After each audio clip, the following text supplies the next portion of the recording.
حضرت یونس علیہ السلام جس کو مچھلی والا پیغمبر سے یاد کیا جاتا ہے، حضرت یونس علیہ السلام سے کون سی ایسی خطا سرزد ہو گئی تھی جس کی وجہ سے حضرت یونس علیہ السلام کو ایک بہت ہی بڑی مچھلی نے نگل لیا، اور آپ مچھلی کے پیٹ میں 40 دن تک کیسے زندہ رہے؟ اس ویڈیو میں ہم پیغمبر حضرت یونس علیہ السلام کے بارے میں جانیں گے، جس کا واقعہ قرآن مجید میں بھی بیان کیا گیا ہے اور توریت میں بھی جوناہ کے نام سے ذکر کیا گیا ہے۔ حضرت یونس علیہ السلام خدا کے برگزیدہ نبی تھے۔ یونس علیہ السلام متا کے فرزند ہیں۔ مچھلی والا آپ کا لقب ہے، اور یہ لقب اس بنا پر ہے کہ چونکہ ان کی سرگزشت جیسا کہ ہم ابھی بیان کریں گے ایک مچھلی کے ساتھ تعلق رکھتی ہے۔ آپ ان مشہور پیغمبروں میں سے ہیں جو حضرت موسیٰ اور حضرت ہارون علیہ السلام کے بعد اس دنیا میں آئے۔ حضرت یونس علیہ السلام کو خدا نے حسن قرات کی صفت دی تھی۔ ان کی ایک صفت حسن کتابت بھی تھی۔ حضرت یونس علیہ السلام بن متا شہر موصل کے قریب نینوا کے رہنے والوں پر 30 برس کی عمر میں نبی مقرر ہو کر آئے۔ ان کی قوم کے افراد 1 لاکھ سے زائد تھے۔ حضرت امام علی علیہ السلام فرماتے ہیں کہ 33 سال تک آپ نے ہدایت کی، مگر 2 کے سوا کوئی ایمان نہ لایا۔ ایک کا نام روبیل جو حکیم اور عالم اور آپ کا مصاحب تھا، دوسرے کا نام تنوخا جو عابد و زاہد تھا اور جنگل کی لکڑیاں توڑ کر گزر بسر کرتا تھا۔ حضرت یونس علیہ السلام جب تبلیغ کر کے تھک گئے اور کوئی کامیابی کی صورت نظر نہ آئی تو انہوں نے اپنے دونوں مومنوں سے مشورہ کیا اور کہا کہ اب میں عاجز آ گیا ہوں، چاہتا ہوں کہ اس قوم کے لیے بد دعا کروں۔ ان کی اس بات پر روبیل جو عالم اور حکیم تھا کہنے لگا کہ میری رائے تو یہ ہے کہ آپ عذاب کی درخواست نہ کریں اور اپنا کام بے دستور جاری رکھیں، کیونکہ یہ مخلوق اگرچہ نافرمان ہے لیکن ہے مالک ہی کی پیدا کی ہوئی۔ آپ کی درخواست کو تو مسترد نہ کرے گا، لیکن وہ خوشی سے ان کو تباہ بھی نہ کرنا چاہے گا، کیونکہ وہ ان کا چاہے معبود ہو یا نہ ہو، یعنی وہ اس کی عبادت کرتے ہوں یا نہ کرتے ہوں، مگر ان کا رب تو ضرور ہے۔ اس کے بعد تنوخا جو عابد و زاہد تھا کہنے لگا، یا حضرت اب پانی سر سے اونچا ہو گیا ہے، آپ ضرور بد دعا کریں اور خدا سے درخواست کریں کہ ان پر ایسا عذاب نازل کرے کہ یہ سب کے سب بالکل تباہ ہو جائیں۔ حضرت یونس علیہ السلام نے تنوخا کی بات مان لی اور نزول عذاب کی درخواست بارگاہ خداوندی میں پیش کر دی اور اس پر پورا اصرار کیا کہ خدایا ضرور عذاب نازل فرما۔ روبیل کہتا رہا کہ آپ جلدی سے کام نہ لیں اور ابھی صبر کریں، مگر وہ نہ مانے۔ بالآخر درخواست منظور ہو گئی اور ان کو اطلاع دے دی گئی کہ فلاں دن عذاب نازل ہوگا۔ حضرت یونس علیہ السلام نے نزول عذاب کی تاریخ اور دن معلوم ہونے کے بعد منادی کرا دی کہ فلاں دن اور فلاں تاریخ عذاب نازل ہوگا۔ اس کے بعد وہاں سے نکل کر ایک پہاڑ میں جا چھپے۔ روانگی کے وقت انہوں نے دونوں سے کہا کہ میرے ہمراہ چلو۔ تنوخا جس کے مشورے سے درخواست عذاب پیش کی گئی تھی وہ ہمراہ جانے کو تیار تھا ہی ساتھ روانہ ہو گیا، لیکن روبیل نے کہا کہ میں یہیں رہوں گا، چنانچہ وہ نہ گیا۔ حضرت یونس علیہ السلام جب منادی کرا کے روانہ ہو گئے اور ایک پہاڑی میں جا چھپے تو روبیل اپنے گھر سے نکلا اور ایک پہاڑ پر جا کر وہاں کھڑے ہو کر آواز دی، میری قوم آگاہ ہو کہ فلاں دن عذاب نازل ہوگا۔ حضرت یونس علیہ السلام نے جو کچھ فرمایا ہے وہ غلط نہیں ہے اور نہ نبی خدا غلط کہہ سکتے ہیں۔ سنو، میں بے لحاظ انسانیت تمہارا ہمدرد ہوں، میں نہیں چاہتا کہ تم عذاب میں مبتلا ہو کر تباہ و برباد ہو جاؤ۔ یہ سن کر لوگوں نے اس کی طرف رجوع کیا اور پوچھا کہ ہم کیا کریں؟ روبیل نے کہا کہ تم یہ کرو کہ سب سے پہلے خدا کی وحدانیت کا اقرار کرو، اس کے بعد حضرت یونس علیہ السلام کی نبوت پر ایمان لاؤ اور انہیں نبی برحق سمجھو۔ ان لوگوں نے ایسا ہی کیا۔ اس کے بعد روبیل نے کہا کہ اب یہ کرو کہ اپنے گھروں سے سرو پا برہنہ جنگل کو نکل چلو، بچوں کو ماؤں اور بچڑوں کو گایوں سے جدا کر دو اور سب بھوکے پیاسے جنگل میں جا پڑو، توبہ و استغفار کرو، گریہ و زاری کرو اور خدا سے دعا کرو کہ مالک ہم تیرے گناہگار بندے ہیں، ہم سے بہت بڑی خطا ہو گئی ہے، ہم نے تیری وحدانیت کو تسلیم نہ کیا تھا اور تیرے نبی کی نبوت کو نہ مانا تھا، مگر اے ہمارے پالنے والے اب ہم نے توبہ کر لی ہے اور تیری وحدانیت اور تیرے نبی یونس پر ایمان لے آئے ہیں۔ خدایا تو ہمارے گناہوں کو بخش دے، تو رب کریم ہے اور ہم تیرے ذلیل بندے ہیں، مالک ہمیں اپنے عذاب سے بچا۔ نبی خدا کی دعا ہوا مسترد نہیں ہو سکتی تھی۔ آخر خدا نے وقت معین پر عذاب ان کے سروں پر پہنچا دیا، لیکن ان کی گریہ وزاری کی وجہ سے عذاب نازل نہیں فرمایا۔ حضرت یونس علیہ السلام وقت گزرنے کے بعد اپنے غار سے نکلے اور نینوا کی آبادی کی طرف چلے تاکہ دیکھیں کہ تباہی کس طرح آئی ہے اور لوگوں کا کیا حال بنا ہے۔ جب وہ آبادی کے قریب پہنچے تو دیکھا کہ لوگ بے دستور اپنے کاروبار میں لگے ہوئے ہیں اور مطلق تباہی کے آثار نہیں ہیں۔ سخت حیران ہوئے۔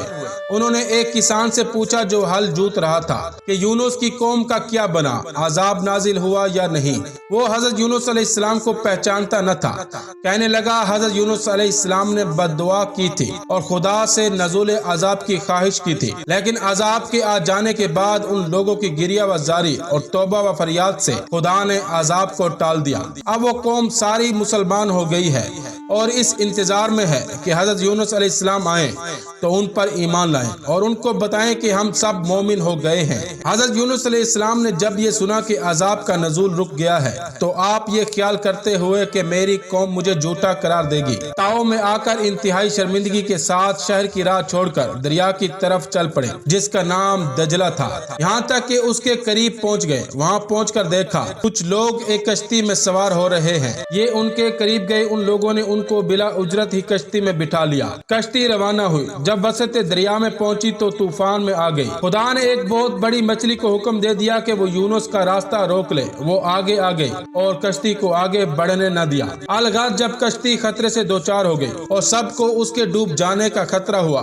تو ملاحوں نے کہا کہ ضرور اس میں کوئی ایسا شخص ہے یا ایسا غلام ہے جو اپنے مالک سے بھاگ کر آیا ہے، اس لیے کشتی آگے نہیں بڑھتی اور خطرے میں آ گئی ہے۔ لہٰذا وہ شخص جو ایسا ہو اسے چاہیے کہ کشتی سے دریا میں چھلانگ لگا دے تاکہ اوروں کی جان بچ جائے، ورنہ ایک کی وجہ سے سب کی جان جائے گی۔ یہ سن کر حضرت یونس علیہ السلام نے فرمایا کہ ایسا شخص میں ہی ہوں۔ ان لوگوں نے ان کی حیثیت اور چہرے کی نورانیت وغیرہ کو دیکھ کر کہا ایسا تو نہیں معلوم ہوتا اور ہمیں اس کا یقین نہیں آتا۔ بالآخر قرعہ اندازی کا فیصلہ ہوا۔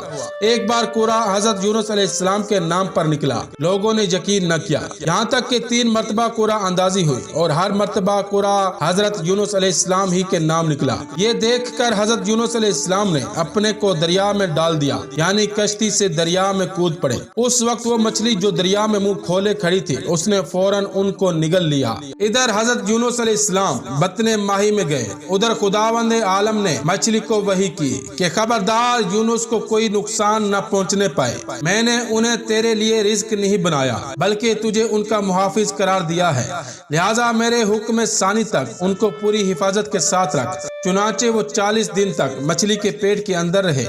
حضرت علی علیہ السلام ایک یہودی عالم کے جواب میں ارشاد فرماتے ہیں کہ وہ مچھلی دریائے کلزم میں گئی، وہاں سے دریائے مصر میں پہنچی، پھر دریائے تبرستان میں گئی، یہاں تک کہ اس مقام پر پہنچی جہاں قارون موجود تھا۔ ایک روایت میں ہے کہ بڑے بڑے دریاؤں میں چکر لگا رہی تھی۔ خدا نے یونس علیہ السلام کے لیے بطن ماہی کی نظری رکاوٹ دور کر دی تھی، اس لیے وہ عجائبات آبی کو بھی دیکھتے رہے اور اللہ تعالیٰ کی تسبیح کرتے رہے۔ انہوں نے اپنے کانوں سے دریا کے جانوروں کی تسبیح بھی سنی، غرض یہ کہ وہ بطن ماہی میں یہ تسبیح پڑھتے تھے، لا الہ الا انت سبحانک انی کنت من الظالمین، یہاں تک کہ خداوند عالم نے مچھلی کو حکم دیا اور اس نے ان کو خشکی پر آ کر اگل دیا۔ قرآن مجید میں ارشاد ہوتا ہے ہم نے اس کی دعا قبول کر لی اور اسے غم و اندوہ سے نجات دی اور ہم ایمان والوں کو اسی طرح سے نجات دیا کرتے ہیں۔ اسی سلسلے میں ایک اور جگہ قرآن مجید میں ارشاد ہوتا ہے اگر وہ تسبیح کرنے والوں میں سے نہ ہوتا تو یقیناً وہ قیامت کے دن تک مچھلی کے پیٹ میں ہی رہتا۔ حکم خدا سے مچھلی نے خشکی پر آ کر حضرت یونس علیہ السلام کو اگل دیا، چونکہ ان کے جسم کی کھال اتنے دن بطن ماہی میں رہنے کی وجہ سے بہت ہی نرم ہو گئی تھی اور اس حالت میں ہو گئی تھی کہ مکھی کے بیٹھنے اور دھوپ کے لگنے سے سخت اذیت کا اندیشہ تھا، اس لیے خداوند عالم نے ان کی حفاظت کے لیے کدو کا درخت اگا دیا جس سے ان پر دھوپ بھی نہ پڑے اور مکھی بھی نہ بیٹھے۔ اس مقام پر قرآن مجید میں ارشاد ہوتا ہے ہم نے ایک کدو کی بیل اس کے اوپر اگا دی تاکہ وہ اس کے چوڑے اور مرطوب پتوں کے نیچے آرام کرے، کیونکہ کدو کے درخت میں یہ خصوصیت ہے کہ مکھی اس کے سائے سے بھاگتی ہے۔ ایک روایت میں ہے کہ خدا نے اسی درخت کے پتوں میں ان کی غذا مقرر کر دی تھی، یہ انہی پتوں کو چوستے تھے اور دودھ حاصل کرتے تھے۔ چونکہ ان کے بدن کے تمام بال وغیرہ گر چکے تھے اور ان کے جسم کی طاقت بالکل ختم ہو چکی تھی، اس لیے خدا نے چند دن ان کو ایسی جگہ رکھا۔ پھر جب ان کو طاقت اور توانائی آ گئی اور خدا نے چاہا کہ یہ اب اپنی قوم میں چلے جائیں، تو اس نے ایک کیڑے کو حکم دیا، اس نے کدو کی جڑ کھا لی اور درخت خشک ہو گیا۔ یہ دیکھ کر حضرت یونس علیہ السلام کو بڑا صدمہ ہوا۔ انہوں نے کہا کہ مالک، یہ میرا مونوں سے تنہائی تھا، تو نے اسے ختم کر دیا۔ حکم ہوا کہ یونس، ایک ایسا درخت جس کو نہ تم نے لگایا تھا، نہ سینچا تھا، نہ اس کی نگرانی روا رکھی تھی، اس کے خشک ہو جانے پر تم کو اتنا رنج ہوا ہے اور غمگین بیٹھے ہو، تم اس پر بھی تو غور کرو کہ 1,00,000 سے زائد انسانوں کے لیے عذاب مانگا تھا، تمہیں ان کا کوئی دکھ نہیں تھا، اور اس پر بھی غور کرو کہ وہ سب اگرچہ نافرمان تھے مگر تھے تو میرے ہی بندے۔ اگر میں نے ان کی گریہ وزاری اور توبہ سے متاثر ہو کر ان پر عذاب نازل نہ کیا تو اس میں رنج کی کیا بات تھی؟ یہ سن کر حضرت یونس علیہ السلام بے حد شرمندہ ہوئے اور بارگاہ خداوندی میں توبہ و استغفار کیا اور وہاں سے اٹھ کر اپنے شہر کی طرف روانہ ہوئے۔